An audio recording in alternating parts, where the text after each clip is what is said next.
জাতীয় নাগরিক party NCP মুখ্য সমন্বয়ক নাসির উদ্দিন পাটোয়ারি তার পদত্যাগের গুঞ্জন অস্বীকার করেছেন। তিনি স্পষ্টভাবে জানিয়েছেন তিনি পদত্যাগ করেননি এবং দলের সঙ্গে সম্পূর্ণভাবে দায়িত্ব পালন করে যাচ্ছেন। শুক্রবার বিকেলে রাজধানীর শাহবাগে দলটির ঢাকা মহানগর ও জেলা ইউনিটের জাতীয় সমন্বয় সভায় উপস্থিত হয়ে তিনি এই অবস্থান পরিষ্কার করেন। সাংবাদিকদের প্রশ্নের জবাবে নাসির উদ্দিন বলেন, আগামীতে সরকার গঠন করা পর্যন্ত আমি এনসিপির সঙ্গেই থাকব। সরকার গঠন করব এবং জনগণের সঙ্গে থাকব।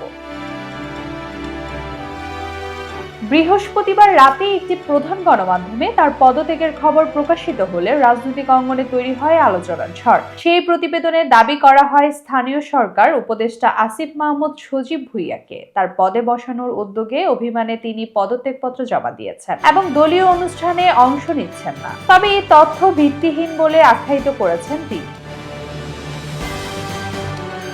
এই বিষয়ে দলের অবস্থান স্পষ্ট করে জানিয়েছেন এনসিপির দপ্তর সম্পাদক সালেহ উদ্দিন সিফাত। তিনি জানান, নাসির উদ্দিন আগের মতোই মুখ্য সমন্বয়কের দায়িত্ব পালন করছেন এবং সাম্প্রতিক দিনগুলোতেও নির্বাচন কমিশনে দলের কাজ পরিচালনায় যুক্ত ছিলেন। তার পদত্যাগের কোনো প্রশ্নই ওঠে না। ভুল সংবাদ প্রচারের বিষয়ে সতর্ক করে নাসির উদ্দিন বলেন, যাচাই বাছাই ছাড়া সংবাদ প্রকাশ নেতাকর্মীদের বিভ্রান্ত করতে পারে। ভুয়া খবর বন্ধে গণমাধ্যমকে আরো সতর্ক ও সংবেদনশীল হওয়ার আহ্বান জানান নাসির উদ্দিন।